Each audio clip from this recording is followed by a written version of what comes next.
қасқыр сен жеп қоямыз. Ей, ойбай, мына қасқыр.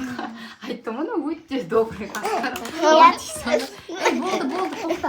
Маша.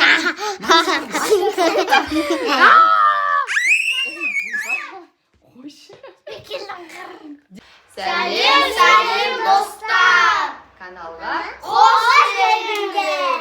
Так, достар, бүгінгі біздің... Мен Маша, аха,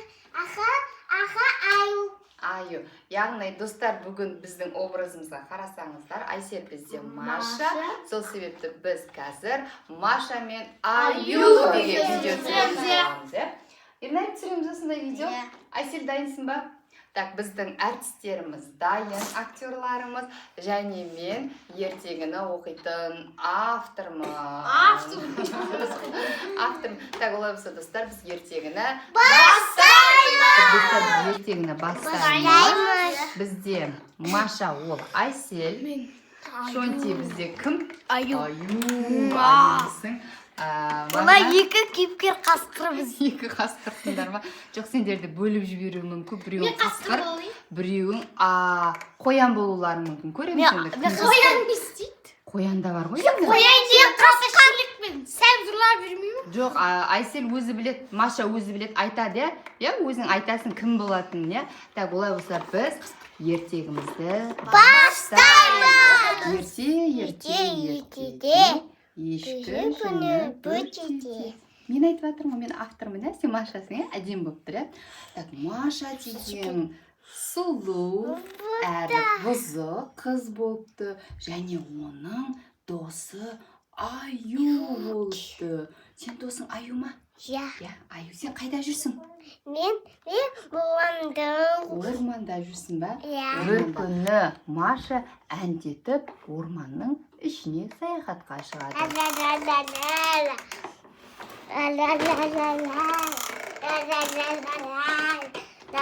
Әндетіп келетсің ба, Маша?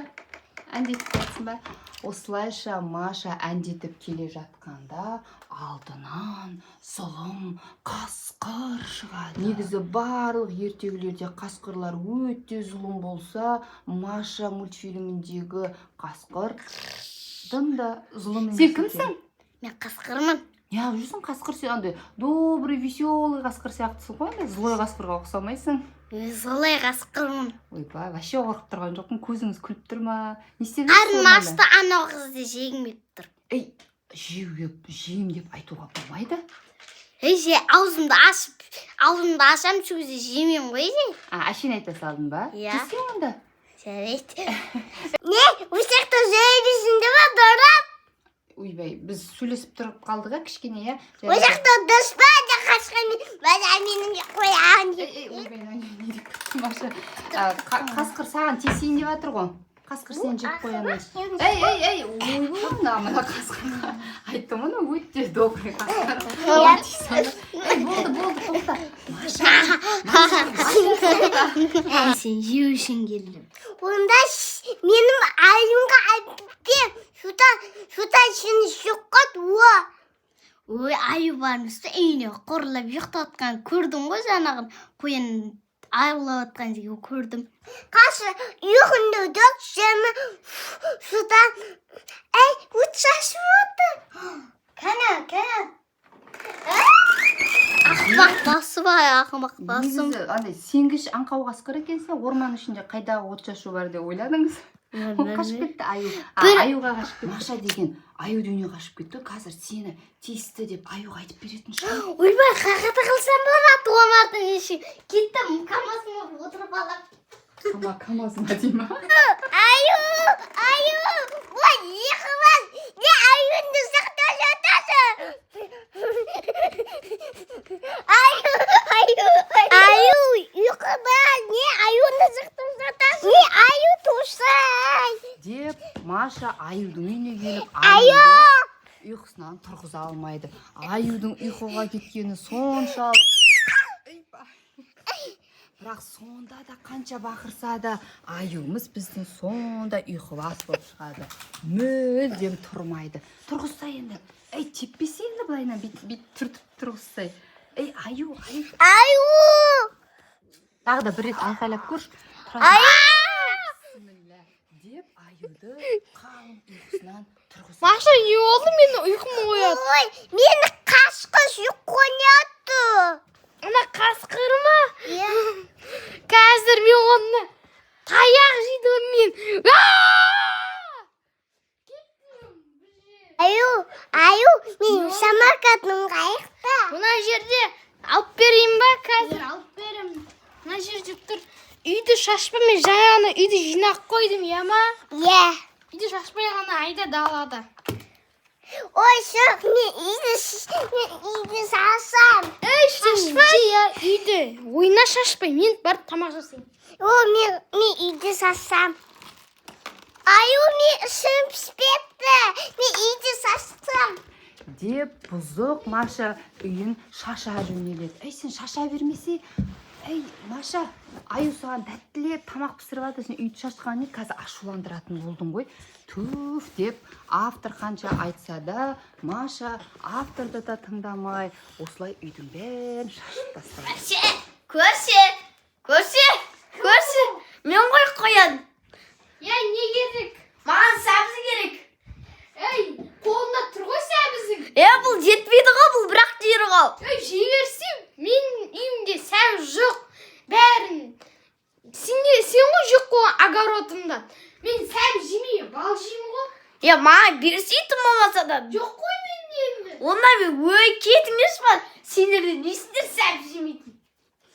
Деп қоян көршісі аюдан сәбіз сұрады. Сен сәбіз жемейсің бе? Сәбіз жемеймін, бал мен балық жеймін. Қойшы, точно сәбіз жемейсің. Сәбіз, в общем, жемеймін. Сәбіздің дәмін өміріңде көрген жоқсың ба не? Мороженый дәмін көрдің ба? Иә. Деп әңгіме етіп кетсің. Таяқтайын, Маша. Не істейсің? Маша! Сен неге мына жерді шашып тастадың? Неге ашықтасың? Тоқтасайын ба? Менің өзі нервім көтерілді. Тез айнаға бар, диванға отыр. Деп аюды қатты ашуландырып жібереді Маша. Алло, қасқыр, қоян, келіңдер, үйді жинаймыз. Деп өзінің достарын үйіне шақырады. Сен бәрін шашып тастадың ба? Енді отыр мына жерге. Мына жерге отыр.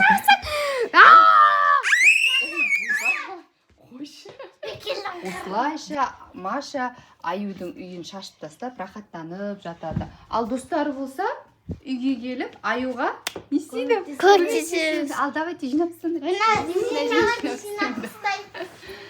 Аюдың үйін достары жинап береді. Аю, сен біртүрлі ашуланып кеткенсің. Болды. Сен күшті қасқыр болып кеттің бе? Осылайша аюдың үйін барлық достары келіп жинап береді. Ал Маша болса, аюға не дейсің? Аю көшіңіз. Енді қайта алмай. Аю көшіңіз. Жарайды, бір жолға Тұрып барып кешірдім. айтсын. Тұрып барып айтсы, Маша.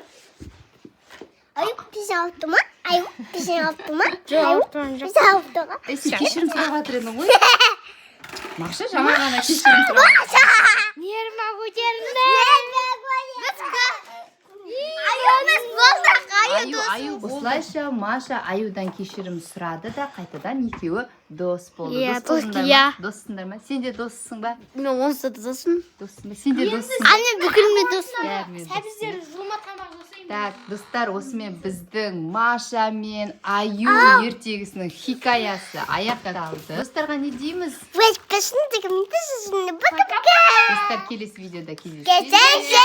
Пока!